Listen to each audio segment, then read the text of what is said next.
પાઠ 4 વિક્રમાદિત્યનું સિંહાસન. લેખક દોલતભાઈ ર દેસાઈ.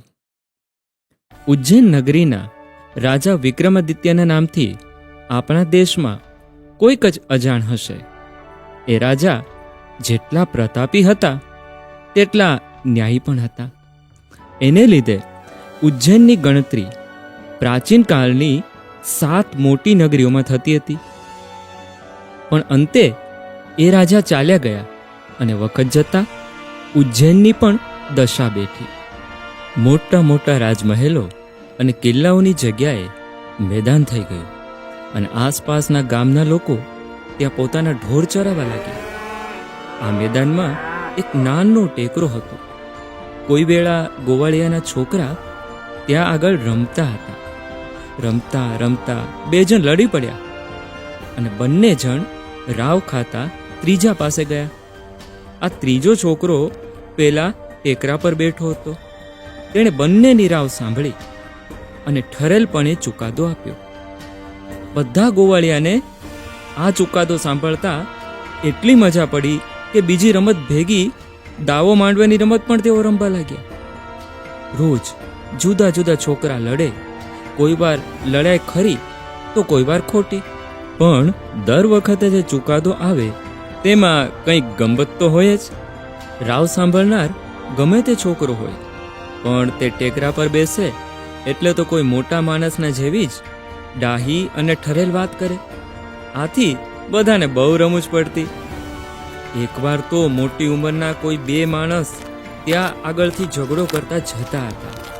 એક ગોવાળિયો ટેકરા પર બેઠો હતો. તેણે પેલા 2 માણસને પૂછ્યું, શું થયું છે ભાઈ?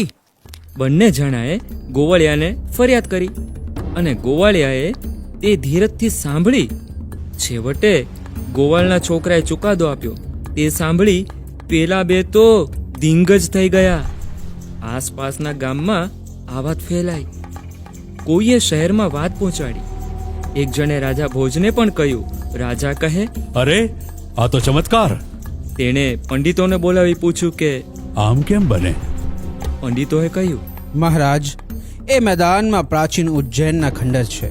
કદાચ ત્યાં આગળ ધરતીમાં વિક્રમાદિત્યનું ધર્માસન હોય અને આ છોકરાઓ તેની પર બેસીને રાવ સાંભળતા હોય. ત્યારે તો ખોદાવી જુઓ. રાજાએ હુકમ કર્યો.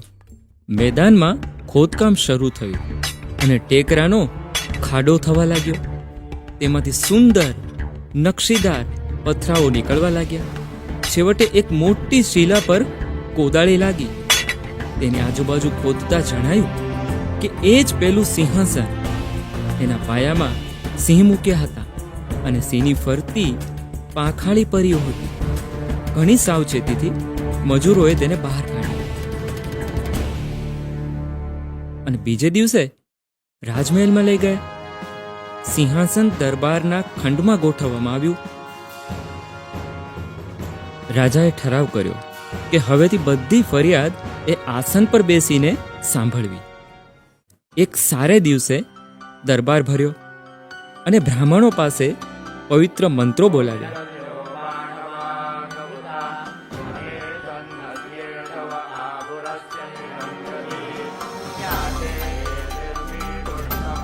છેવટે રાજા નવા ગોઠવેલા આસન પર બેસવા ઉઠ્યા.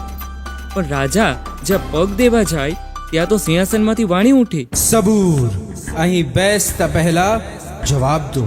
તમારું દિલ ચોખ્ખું છે? રાજાએ પગ પાછો ખેંચ્યો. એને થયું, તદ્દન ચોખ્ખું તો કેમ કહેવાય? વિચારમાં અને વિચારમાં એનાથી ના પાડી દેવાય. બસ થયું. આસનની પરીઓએ આંખ પસારી. ફડ ફડ ફડ અવાજ થયો.